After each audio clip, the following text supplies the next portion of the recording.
If I were to break down the basics of strength training, I would first say do it.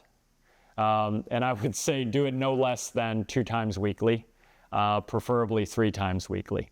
And when doing it, train all of the major muscles, all of the major movements in each and every workout for what would be called a total body workout, rather than doing what's called a split routine where you come in, maybe do shoulders and legs one day and back and buys one day and chest and triceps one day.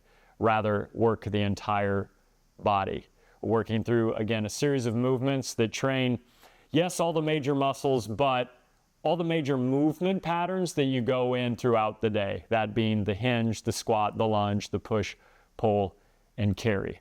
So that's kind of in terms of the what, the how often, but one of the most, if not the most important factors once you've begun strength training is this concept called progressive overload, to where each time you come in, you're basically doing a little bit more, whether that's a little more weight or one more rep or even a little bit better, because as your form becomes better or as your range of motion becomes better, the results are going to be better.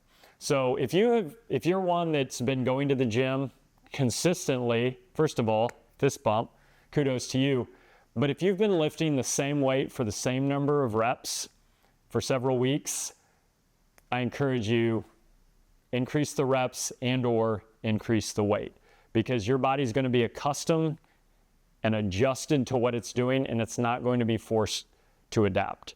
There's something in our industry called the SAID principle, specific adaptation to an imposed demand, that if you don't ask your body to do something that it typically isn't doing, it's not going to change. It has no reason to change. So you want to make sure that you're progressively overloading so that your body adapts. So you get stronger, so you get leaner, so you get meaner as you're working through.